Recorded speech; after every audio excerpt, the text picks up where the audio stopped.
Es esmu Vatu karavīrs karējs Emīls Aleksis Ležis, es dienu Alūksnē, 25. kaujas atbalsta bataljonā.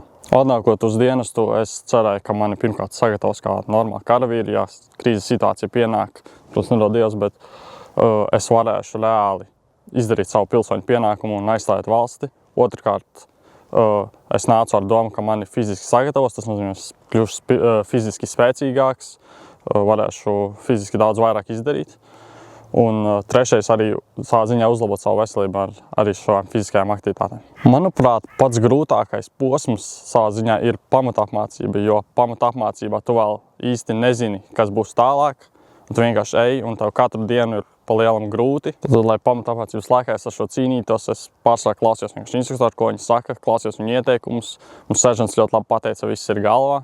Tas arī ar to ņēmu, vienkārši ej uz priekšu, ej, un kamēr sanāk. Un tad līdz tam brīdim, kad vienkārši kļūst vieglāk. Manuprāt, visforšākais, kas notiek dienas laikā, ir tas, ka tev ir tā uzvaras sajūta kaut kādā momentos. Piemēram, izejot berešu maršu, tev ir tā uzvaras sajūta, tu dabūni to bereti. Vai arī šaušanās tu beidzot, tu esi nedēļu mācījies teoriju, vingrojas nedēļu, un pēc tam tu dabūni atšaut ar to ieroci, kaujas munīciju. Biedri, kas ir 11 mēnešus, mēs burtiski kā ģimene dzīvojam, tas ir tāds svarīgs moments. Otrs, kas ir, protams, fiziskā sagatavotība, viņu visdrīzāk 11 mēnešus laikās nekur nepazudīs. Ja arī turpmāk, ka varēs cilvēku dzīvē vieglāk to uzlabot, jo jau zinās tos pamatprincipus, ko un kā darīt.